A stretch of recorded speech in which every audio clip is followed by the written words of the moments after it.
One parenting practice that was incredibly common when I was growing up is if a child does not immediately obey, spank them or hit them or punish them in some manner.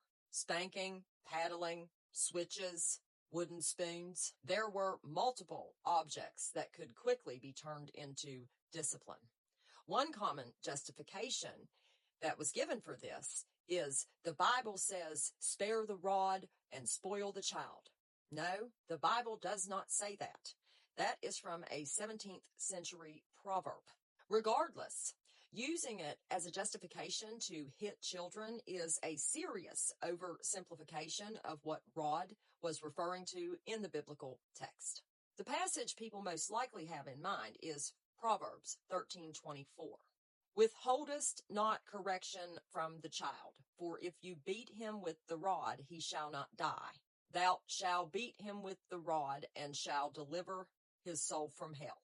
This verse does refer to a parent using a rod, but I think it's important to recognize that a rod was the shepherd's tool. It was used for guidance, protection, correction, and direction. To turn this proverb into God commands you beat your children if they don't obey is still a huge stretch. Using religion as a justification to hit a child also does not make spanking an effective parenting strategy. Another issue that doesn't get talked about enough is spanking is the lazy parent's method of getting compliance. Hitting is an extremely efficient way to get a child to stop doing something in the moment. You don't have to explain. You don't have to teach. You don't have to help the child understand why the behavior is inappropriate. You don't have to figure out what the need is behind the behavior and come up with an appropriate consequence. You simply have to make the consequence frightening enough that the child stops. There is a difference between obedience and learning. A child who has stopped a behavior because the parent hit him has learned that the person that is supposed to protect them is unsafe. They have not necessarily learned why their behavior is wrong, what they should do instead, how their behavior affected someone else, or how to regulate themselves the next time they feel that way. The American Academy of Pediatrics does support that short-term corporal punishment produces minimal compliance, and it is not effective as a long-term teaching strategy. They do recommend that parents use other alternatives to spanking. The old argument of it worked on me quickly falls apart. What does worked mean? Did you become obedient because you understood the lesson, or did you obey because you learned that not doing so would cause pain? These aren't the same thing. People who say that their parents spanked them but they turned out fine typically are very far from fine. A child can become extremely good at avoiding punishment without developing good judgment.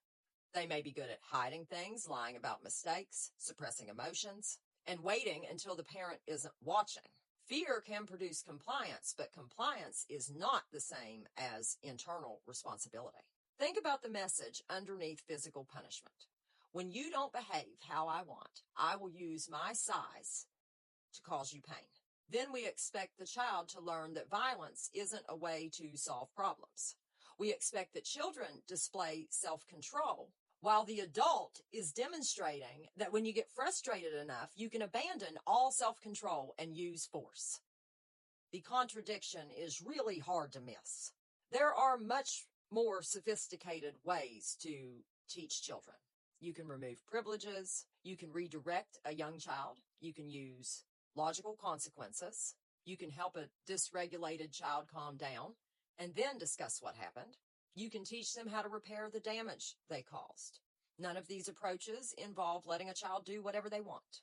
Discipline literally means teaching, and teaching requires more than making someone afraid of the teacher. So when people defend spare the rod parenting, or they say, I was spanked and I turned out fine, I think we need to ask a different question. What could you have learned, and how could you have turned out if you weren't afraid of the person that was supposed to protect you? A lot of us grew up believing that hitting children is just something parents did, but something being common does not make it healthy. A whole bunch of us doing wrong does not make it right, and producing immediate obedience does not produce healthy learning. Have a good day.